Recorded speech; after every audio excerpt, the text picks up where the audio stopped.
Yeah, you mentioned God. God is the ark. You know, like the Old Testament picture is, like I almost think of like a chest or like a box. But then we know like from the picture that symbolizes God Himself, and then even more specifically, we see from the Old Testament what was carried in the ark. There was different items in the ark, and so now we see it is God Himself in a general sense, but then the ark also symbolizes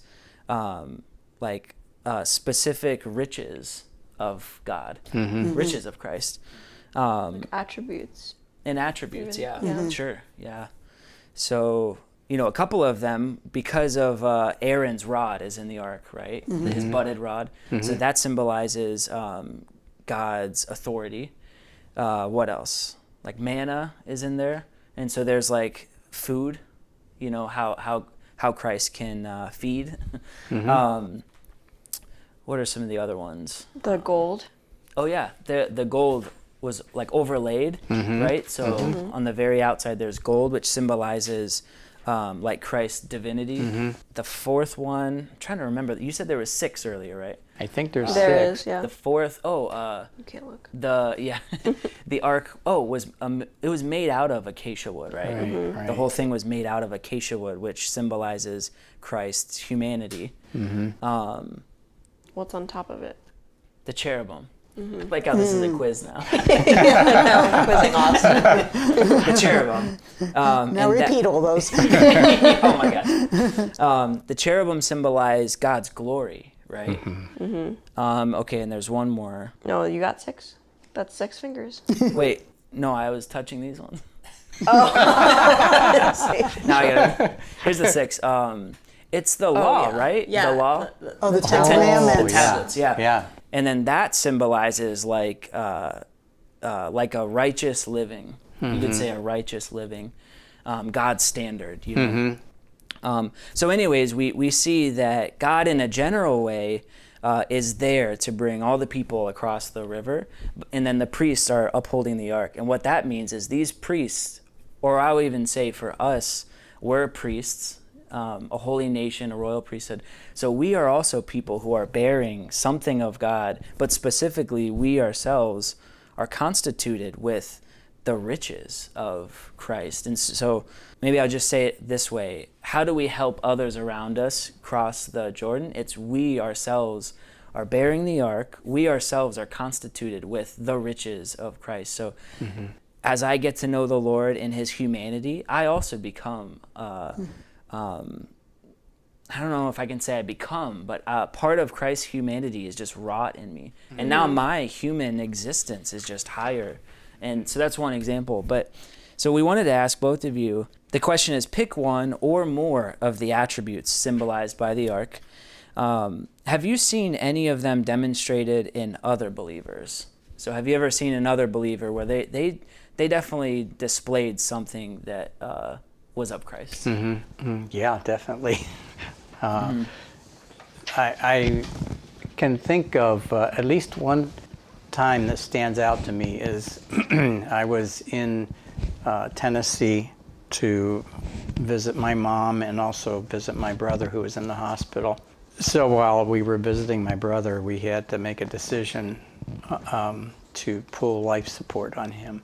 So that day, we did that, made that decision, and that was a long, hard day for us. And so we came back to my mom's house, and just as we were about to go in the house, my phone rang, and it was a brother, and he had no idea what I went through that day. He, he was just being a jolly brother, and so I just shared, what happened that day, and immediately he just turned to prayer and just prayed with me, and I just felt that is the Lord's humanity. How can you be with someone going through something as difficult as that and just care for that person right immediately? Wow. Yeah. And that was just I just feel like that was the Lord's humanity wrought into that brother. Wow. To be able to do that. That meant, it just stands out to me. Mm-hmm. Yeah. That's true. The Lord's humanity means that he could be, like, he could meet any kind of human need in any kind of situation. Right. So, yeah, that's really true. Yeah. The brother didn't just like preach at you or like, Yeah, right. God has a big plan he's trying to work out, Yeah. buck up or whatever. Yeah, But he right. Right. had compassion. Sorry to hear that, brother. I'll call later. Oh, Yeah, yeah. right. No, he didn't. Wow. Yeah. He Wow. could just come right to where you were at. Right, exactly. Which is what the Lord does. Yeah. For me, that's so dramatic. It's really quite a story. Yeah. But for me, I appreciated the manna in that golden pot. And to me, I just feel like that manna comes down and feeds me. Like it feeds me Christ. And it feeds me Christ through the saints. I might be on the phone with a sister, might be texting, and Christ is just Wow. back and forth.